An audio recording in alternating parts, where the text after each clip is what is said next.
El libro de Urantía. Advertencia al lector. El libro de Urantía se encuentra actualmente en proceso de retraducción del original inglés. La presente edición incluye 2 partes totalmente traducidas de nuevo: el prólogo y la parte 4, la vida y enseñanzas de Jesús.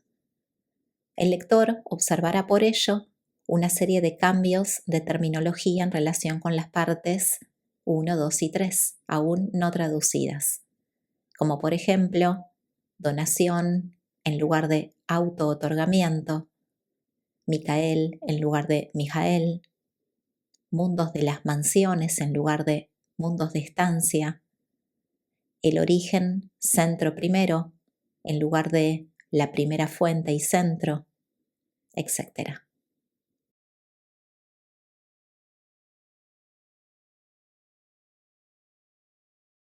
Parte 3.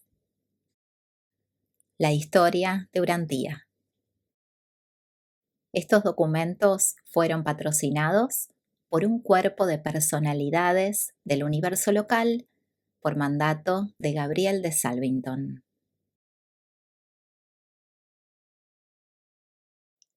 Capítulo 82. La evolución del matrimonio.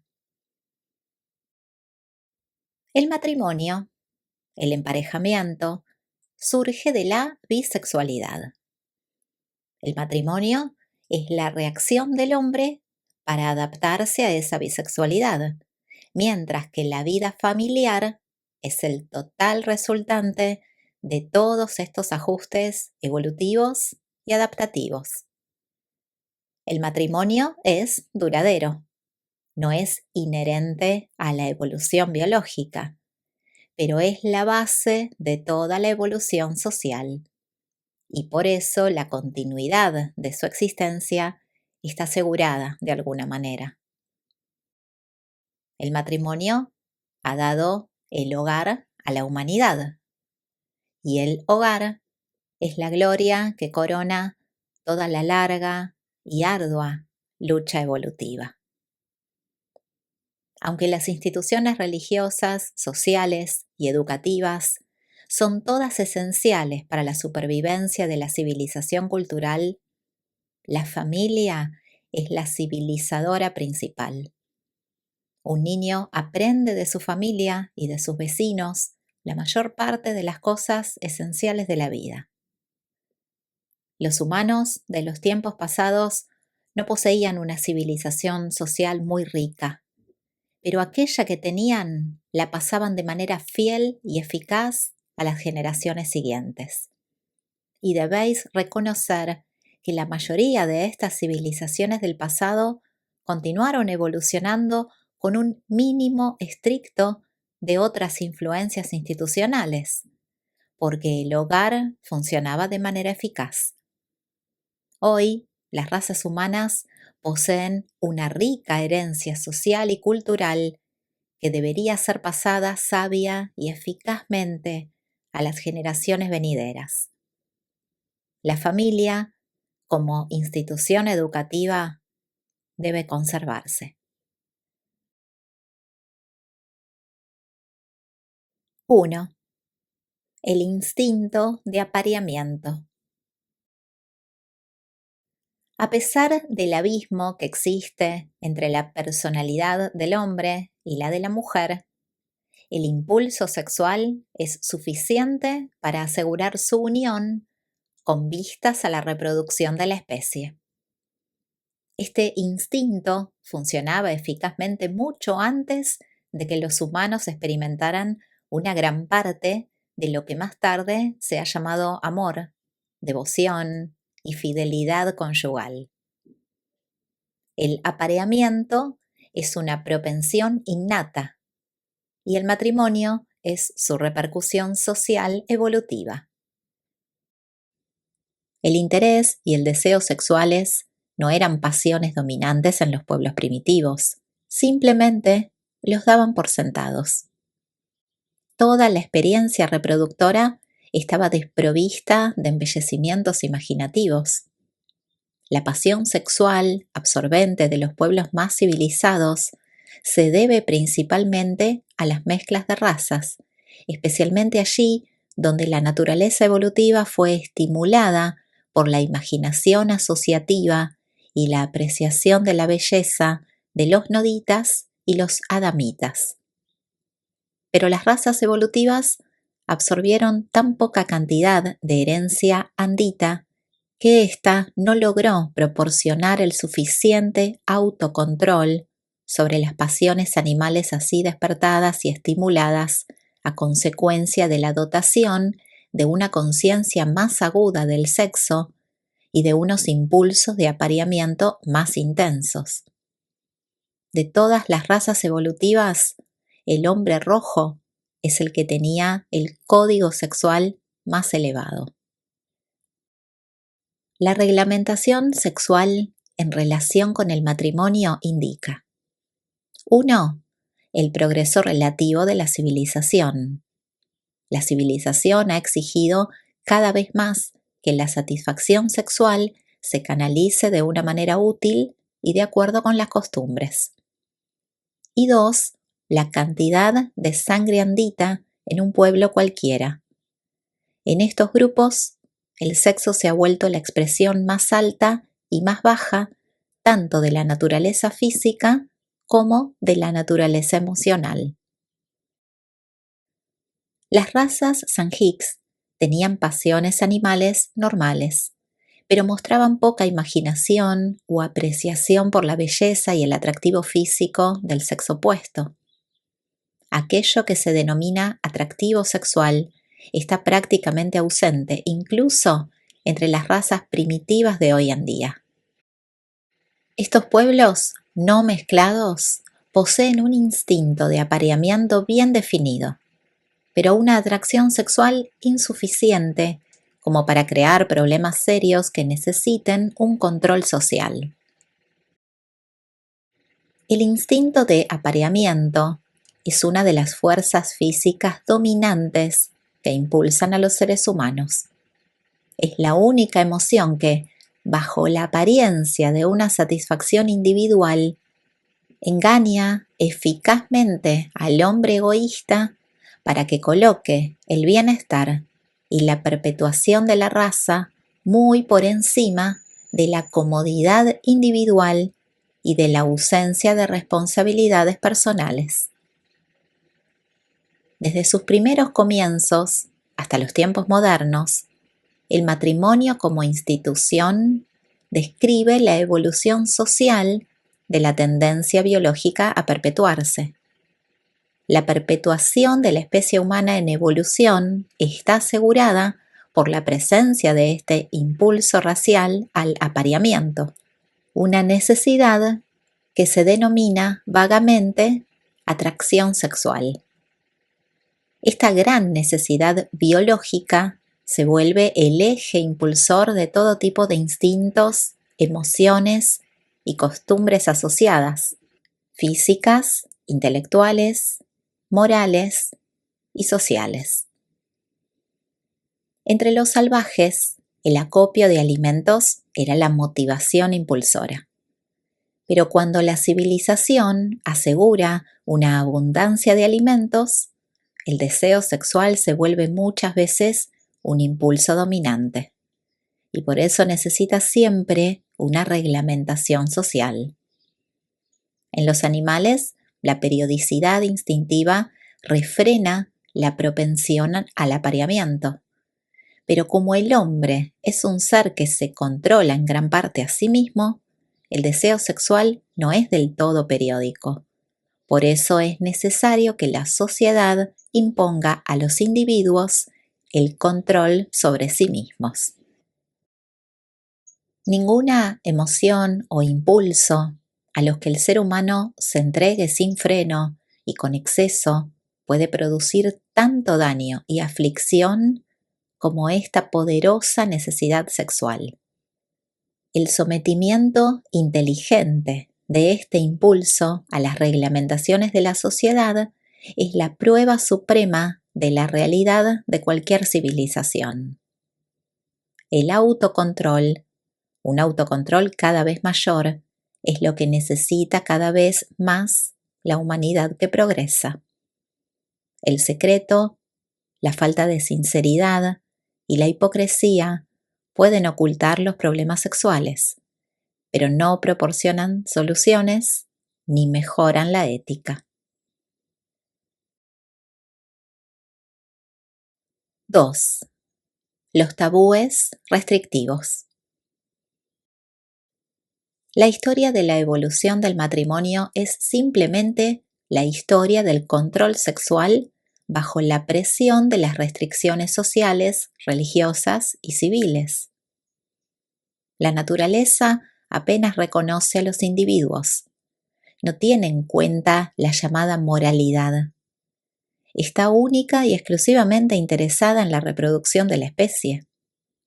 La naturaleza insiste irresistiblemente en la reproducción, pero deja con indiferencia que la sociedad resuelva los problemas consiguientes, creando así un problema enorme y siempre presente para la humanidad evolutiva.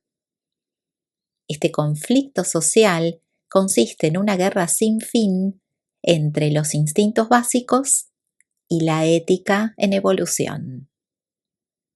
Las relaciones entre los sexos estaban poco o nada reglamentadas entre las razas primitivas. Debido a esta licencia sexual, la prostitución no existía. Actualmente, los pigmeos y otras tribus atrasadas no poseen la institución del matrimonio. El estudio de estos pueblos revela las simples costumbres de emparejamiento que practicaban las razas primitivas. Pero siempre hay que estudiar y juzgar a todos los pueblos antiguos a la luz de las reglas morales de las costumbres de su propia época. Sin embargo, el amor libre nunca ha tenido buena reputación entre los pueblos que se encuentran por encima de la escala del salvajismo más completo. Los códigos matrimoniales y las restricciones conyugales comenzaron a desarrollarse en cuanto los grupos sociales empezaron a formarse. El emparejamiento ha progresado así a través de una multitud de transiciones, desde el estado de un libertinaje sexual casi total hasta los criterios morales del siglo XX que implican una restricción sexual relativamente completa. En las primeras etapas del desarrollo tribal, las costumbres y los tabúes restrictivos eran muy rudimentarios, pero mantenían separados a los sexos, lo cual favorecía la tranquilidad, el orden y la laboriosidad. Y la larga evolución del matrimonio y del hogar había empezado. Las costumbres de la vestimenta, el adorno y las prácticas religiosas, según el sexo, tuvieron su origen en estos tabúes primitivos que definieron el alcance de las libertades sexuales y terminaron así por crear los conceptos de vicio, crimen y pecado. Pero la costumbre de suspender todas las reglamentaciones sexuales durante los días de fiesta importantes, especialmente el 1 de mayo, perduró durante mucho tiempo. Las mujeres siempre han estado sometidas a unos tabúes más restrictivos que los hombres. Las costumbres primitivas concedían a las mujeres no casadas el mismo grado de libertad sexual que a los hombres, pero siempre se ha exigido a las esposas que sean fieles a sus maridos. El matrimonio primitivo no restringía mucho las libertades sexuales del hombre, pero sí hacía que una mayor licencia sexual fuera tabú para la mujer. Las mujeres casadas siempre han llevado alguna marca que las destacaba como una clase aparte, tales como el peinado, la vestimenta, el velo, el aislamiento, los adornos y los anillos. 3. Las costumbres matrimoniales primitivas. El matrimonio es la respuesta institucional del organismo social a la tensión biológica siempre presente del instinto de reproducción, la multiplicación de sí mismo, que el hombre experimenta sin cesar. El apareamiento es universalmente natural y a medida que la sociedad evolucionó de lo simple a lo complejo, hubo una evolución correspondiente de las costumbres relacionadas con el emparejamiento, la génesis de la institución matrimonial. Dondequiera que la evolución social ha progresado hasta la etapa en que se generan las costumbres, el matrimonio se podrá encontrar como una institución evolutiva. En el matrimonio siempre ha habido y siempre habrá dos ámbitos diferentes: las costumbres, las leyes que regulan los aspectos exteriores del emparejamiento, y las relaciones, por otra parte, secretas y personales entre los hombres y las mujeres. El individuo siempre se ha rebelado contra las reglamentaciones sexuales impuestas por la sociedad, y he aquí la razón de este problema sexual secular. La preservación de sí mismo es individual, pero está sostenida por la colectividad. La perpetuación de sí mismo es social, pero está asegurada por el impulso individual. Cuando las costumbres son respetadas, poseen un amplio poder para restringir y controlar el impulso sexual, tal como se ha demostrado en todas las razas. Los criterios sobre el matrimonio siempre han sido un indicador verídico del poder presente de las costumbres y de la integridad funcional del gobierno civil. Pero las costumbres primitivas relacionadas con el sexo y el emparejamiento eran una masa de reglamentaciones contradictorias y rudimentarias. Los padres, los hijos, los parientes y la sociedad, todos tenían intereses contrapuestos en la reglamentación del matrimonio. Pero a pesar de todo esto, las razas que ensalzaron y practicaron el matrimonio evolucionaron con naturalidad hasta unos niveles más elevados y sobrevivieron en mayor número. En los tiempos primitivos, el matrimonio era el precio de la posición social. La posesión de una esposa era un símbolo de distinción. El salvaje consideraba que el día de su boda señalaba el comienzo de sus responsabilidades y de su madurez. En cierta época, el matrimonio fue considerado como un deber social, en otra, como una obligación religiosa, y en otra aún, como una necesidad política para proporcionar ciudadanos al Estado.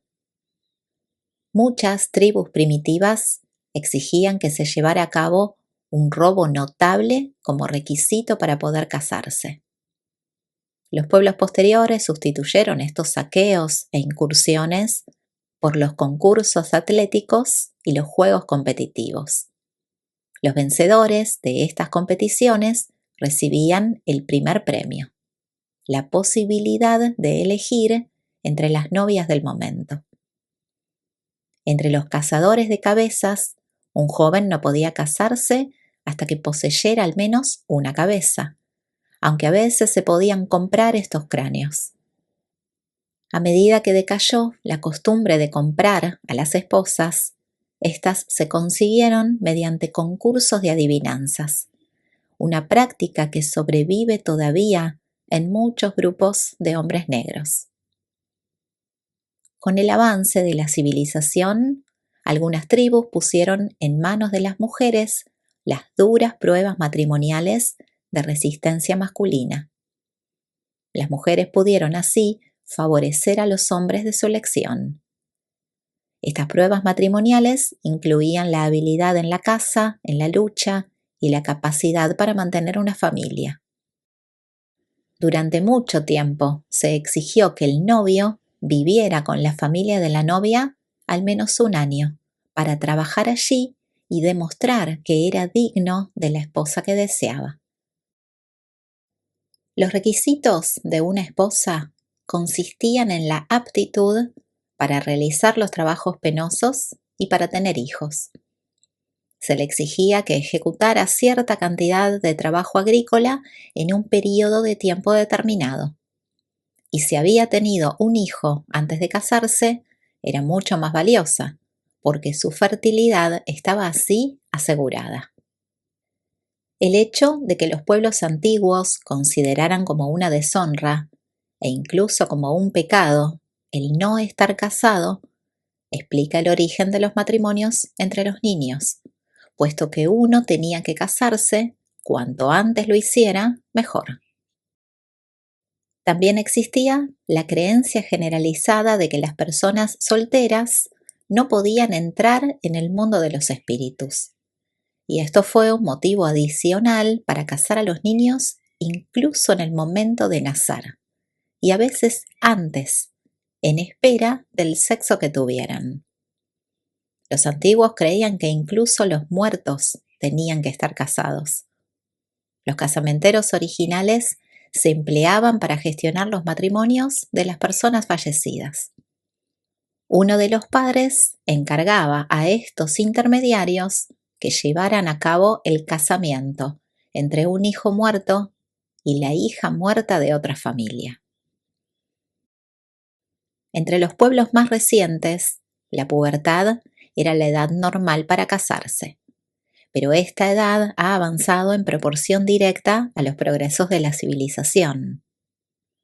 Al principio de la evolución social surgieron unas órdenes peculiares, tanto de hombres como de mujeres, que practicaban el celibato. Estas órdenes fueron creadas y mantenidas por personas más o menos desprovistas de necesidades sexuales normales.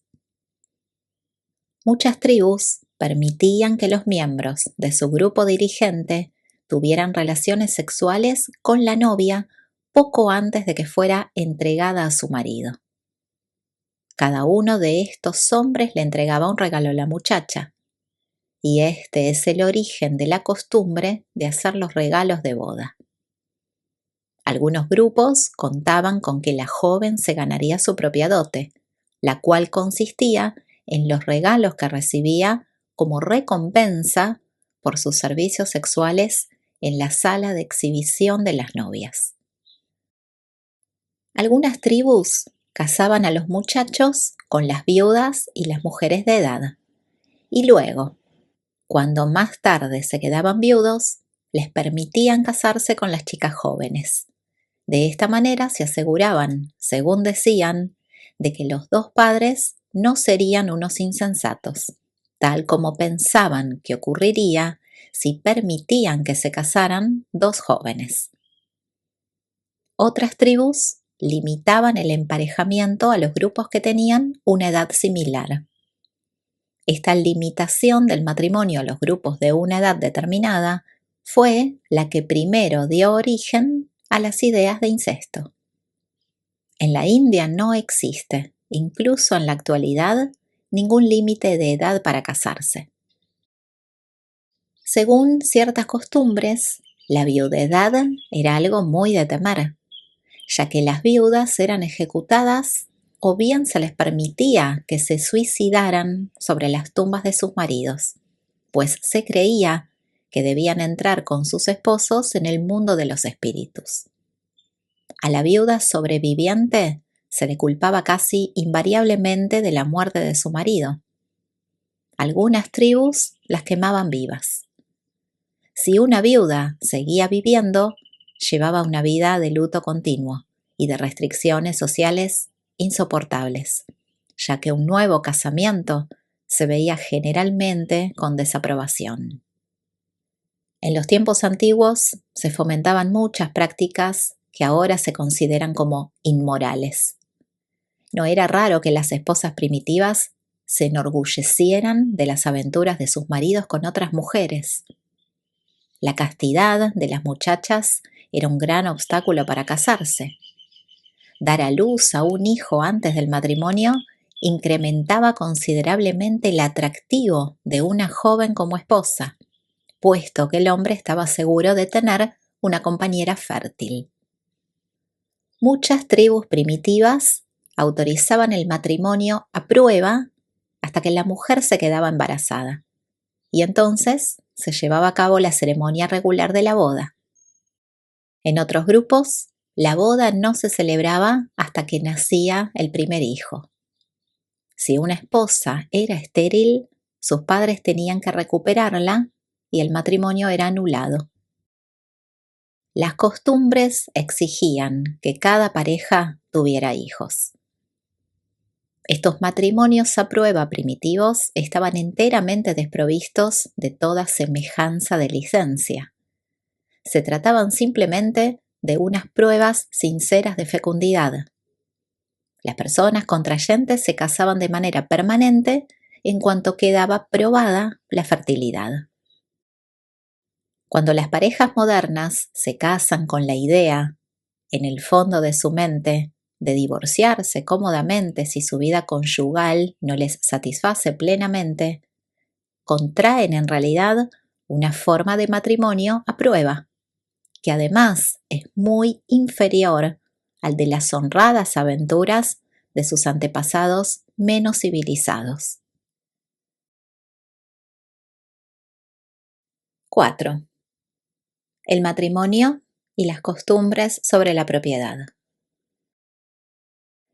El matrimonio siempre ha estado estrechamente vinculado con la propiedad y la religión. La propiedad ha estabilizado el matrimonio y la religión lo ha moralizado. El matrimonio primitivo era una inversión, una especulación económica. Era más una cuestión comercial que un asunto de coqueteo. Los antiguos se casaban en beneficio y por el bienestar del grupo. Por esta razón, sus matrimonios eran planeados y concertados por el grupo, por los padres y los ancianos. Las costumbres relacionadas con la propiedad estabilizaban eficazmente la institución matrimonial, y esto está corroborado por el hecho de que el matrimonio era más permanente entre las tribus primitivas que entre muchos pueblos modernos. A medida que la civilización avanzó y que la propiedad privada consiguió un reconocimiento mayor dentro de las costumbres, el robo se convirtió en el crimen más grave. El adulterio se consideraba como una forma de robo, una violación de los derechos de propiedad del marido. Por eso no se menciona de manera específica en los códigos y costumbres primitivos. La mujer empezaba siendo propiedad de su padre, quien transfería sus derechos al marido, y todas las relaciones sexuales legalizadas surgieron de estos derechos de propiedad preexistentes. El Antiguo Testamento trata a las mujeres como una forma de propiedad. El Corán enseña su inferioridad. El hombre tenía el derecho de prestar su esposa a un amigo o a un invitado, y esta costumbre prevalece todavía entre algunos pueblos. Los celos sexuales modernos no son innatos, son un producto de las costumbres en evolución.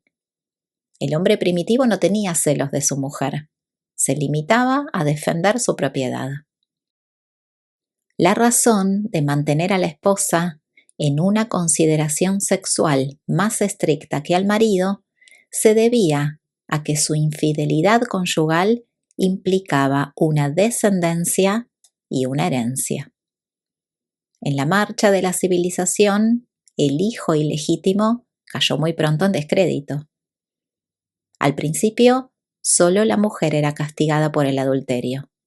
Más tarde, las costumbres decretaron también que se castigara a su compañero, y durante muchos milenios, el marido ofendido o el padre protector tuvieron el pleno derecho de matar al transgresor masculino. Los pueblos modernos conservan estas costumbres, las cuales reconocen los llamados crímenes de honor en el derecho consuetudinario. Puesto que el tabú de la castidad tuvo su origen como una fase de las costumbres relacionadas con la propiedad, al principio se aplicó a las mujeres casadas, pero no a las jóvenes solteras. En años posteriores, la castidad fue más una exigencia del padre que del pretendiente. Una virgen era un activo comercial para el padre, representaba un precio más elevado. A medida que aumentó la demanda de la castidad, se estableció la costumbre de pagarle al padre una recompensa nupcial en reconocimiento por el servicio de haber educado adecuadamente a una novia casta para el futuro marido. Una vez que surgió esta idea de la castidad femenina, se arraigó tanto en las razas que emprendieron la costumbre de enjaular literalmente a las muchachas, de encarcelarlas realmente durante años a fin de asegurar su virginidad. Así es como los principios morales más recientes y las pruebas de virginidad dieron origen automáticamente a las clases de prostitutas profesionales. Eran las novias rechazadas, las mujeres que las madres de los novios habían descubierto que no eran vírgenes. 5. La endogamia y la exogamia. Los salvajes observaron muy pronto que las mezclas raciales mejoraban la calidad de la descendencia. No se trataba de que la endogamia fuera siempre mala, sino que la exogamia era siempre comparativamente mejor. Por eso las costumbres tendieron a cristalizar la restricción de las relaciones sexuales entre los parientes cercanos. Se reconoció que la exogamia acrecentaba enormemente las oportunidades selectivas para la variación y el progreso evolutivos. Los individuos nacidos de matrimonios exogámicos eran más polifacéticos y tenían una mayor capacidad para sobrevivir en un mundo hostil. Los engendrados por endogamia, así como sus costumbres, desaparecieron gradualmente. Todo esto se desarrolló lentamente.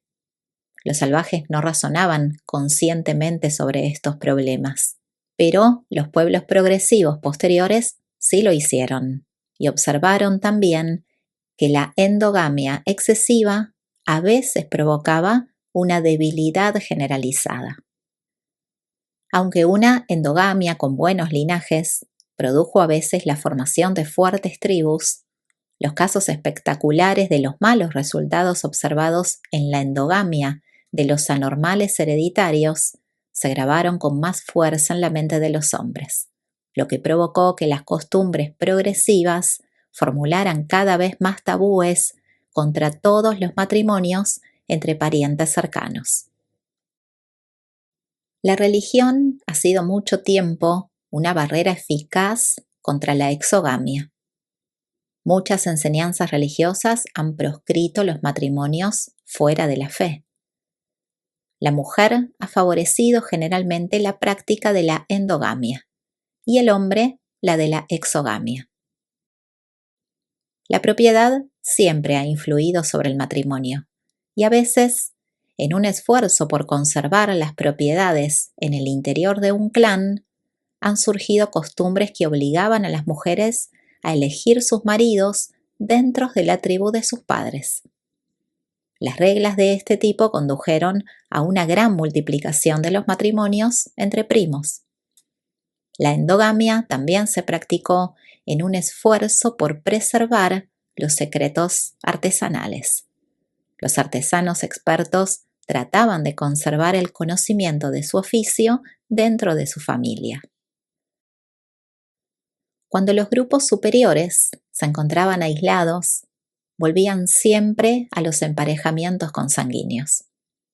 Durante más de 150.000 años, los noditas fueron uno de los grandes grupos endogámicos. Las costumbres endogámicas más recientes sufrieron la enorme influencia de las tradiciones de la raza violeta en la que los emparejamientos se producían al principio forzosamente entre hermanos y hermanas.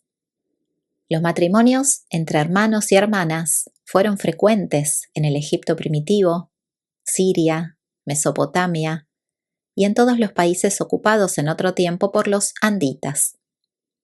Los egipcios practicaron mucho tiempo los matrimonios entre hermanos y hermanas en un esfuerzo por conservar la pureza de la sangre real, una costumbre que sobrevivió más tiempo aún en Persia.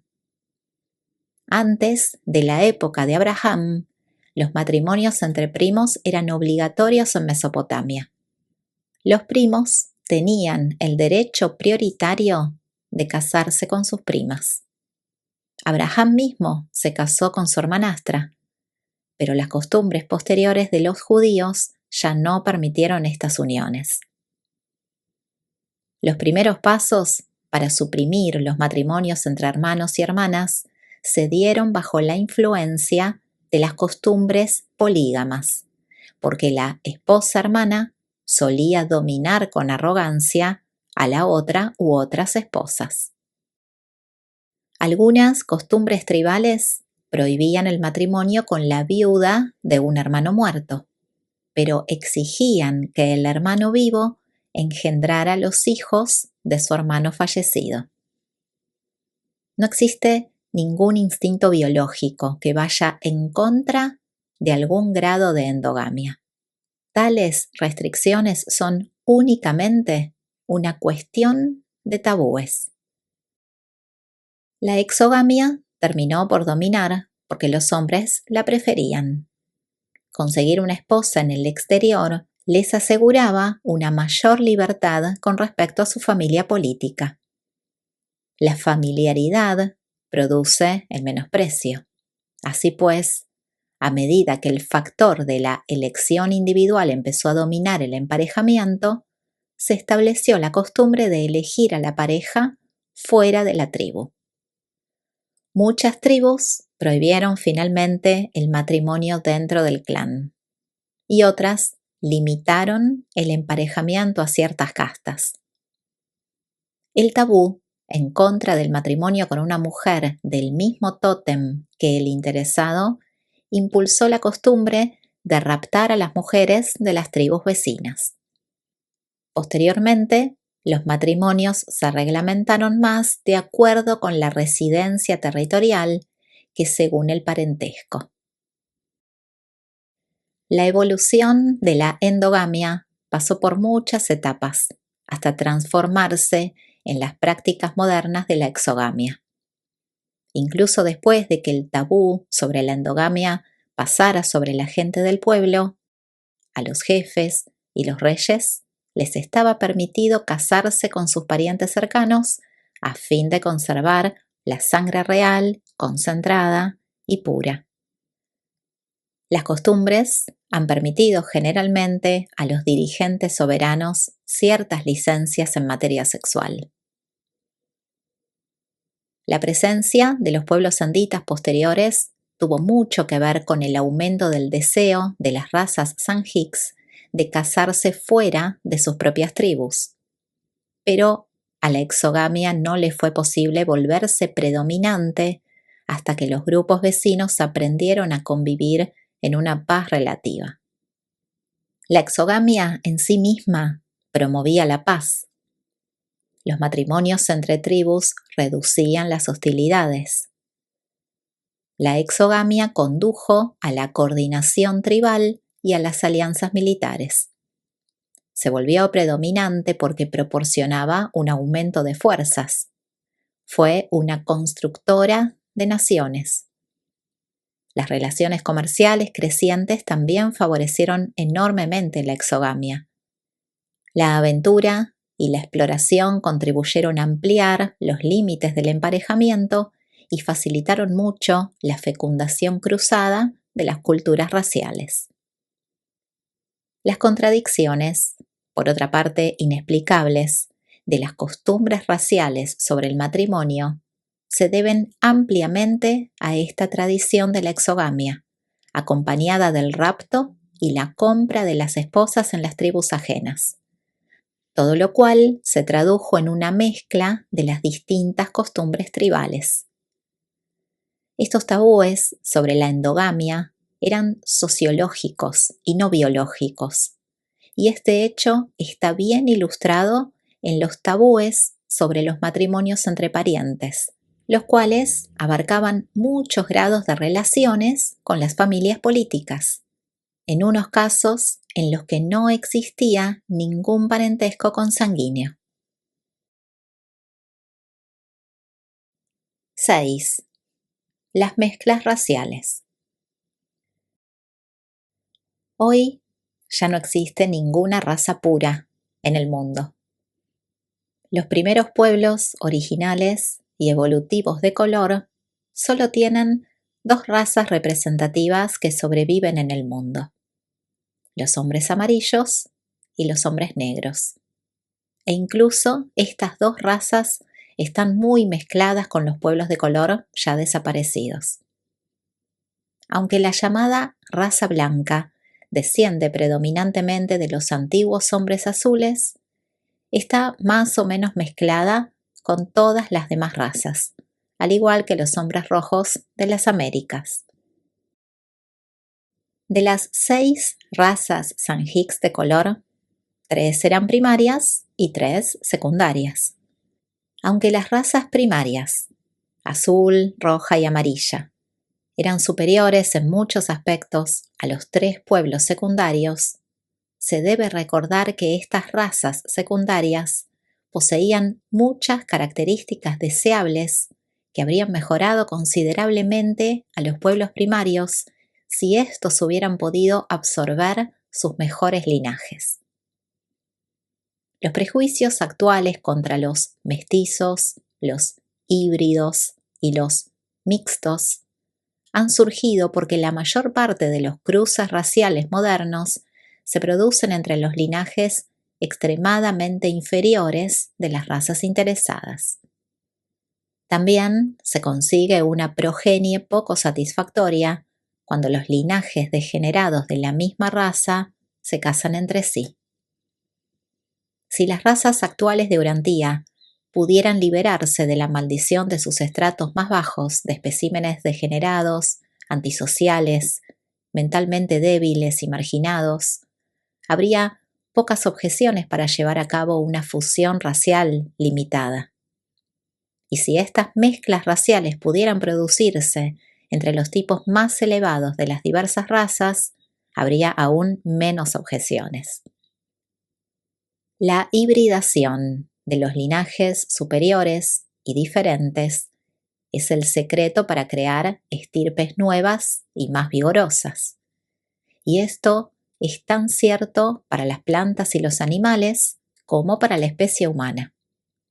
La hibridación aumenta el vigor y acrecienta la fecundidad.